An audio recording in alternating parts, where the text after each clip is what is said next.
Hey, can I ask a weird question? Yeah? You ever do that thing where you're zoning out like crazy and realize that you've just been staring at someone for like, I don't know, like a decent bit? I can't say that I have. I've definitely done it a couple of times. But now that I think about it, it could be the start of something amazing, like fate or something, you know? I've already told you this before. I have emphantasia. I can't daydream. Oh yeah, I forgot about that. But now that I think about it, daydreaming is kind of wild.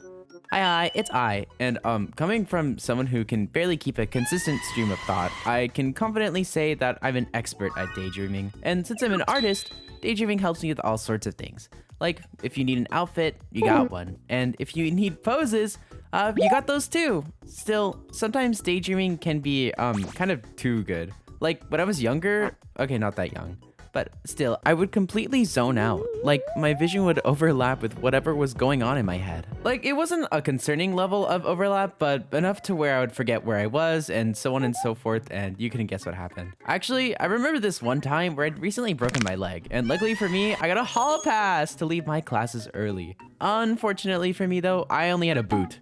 So my school faculty decided that because I didn't have crutches, I can still use the stairs and not the cool elevator they had that barely anyone used.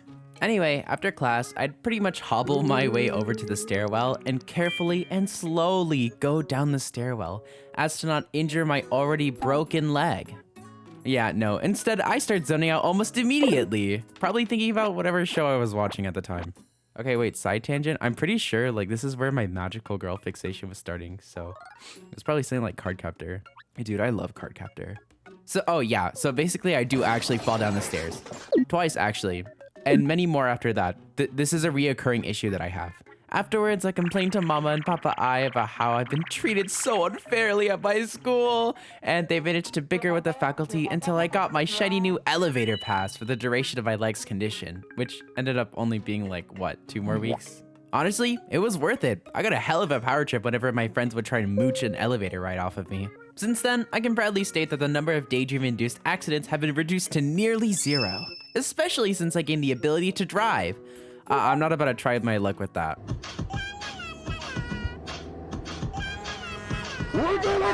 I've actually figured out how to take advantage whenever I start zoning out, even if it's in weird places. Yeah, this is gonna be a banger. And yeah, sometimes I do slip up and miss some important info when people are talking to me. Yeah, it's not looking so good. See, right here, your head is like leaking a little bit of fluid. It's like kind of mushy in there anymore, and it's bad news. Got it?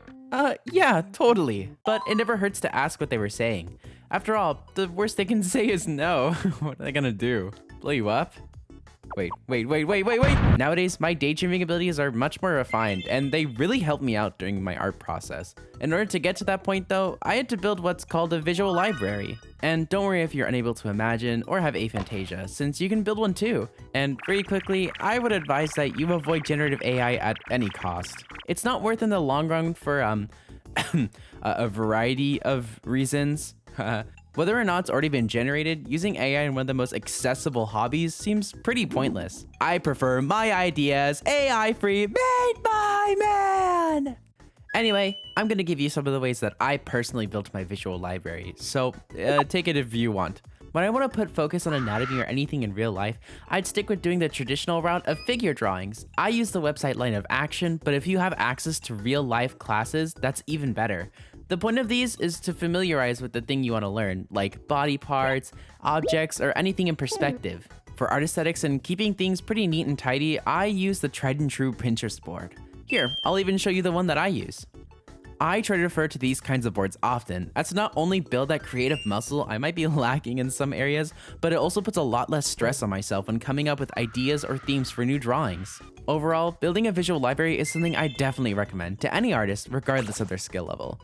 Trust me, it's worth it. It's worth it. It's so worth it.